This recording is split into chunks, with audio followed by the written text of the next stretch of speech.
ولقد آتينا موسى الكتاب وقفينا من بعده بالرسل وآتينا عيسى ابن مريم البينات وأيدناه بروح القدس أفكلما جاءكم رسول بما لا تهوى أنفسكم استكبرتم ففريقا كذبتم وفريقا تقتلون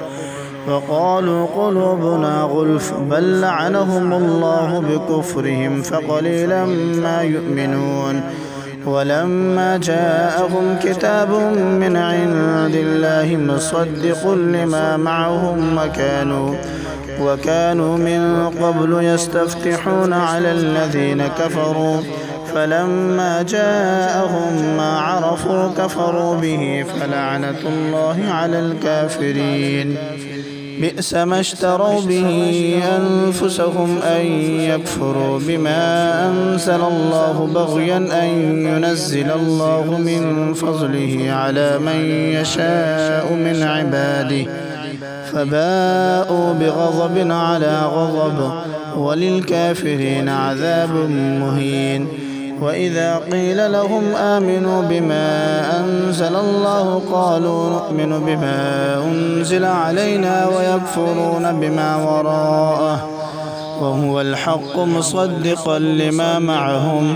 قل فلم تقتلون أنبياء الله من قبل إن كنتم مؤمنين ولقد جاءكم موسى بالبينات ثم اتخذتم العجل من بعده وأنتم ظالمون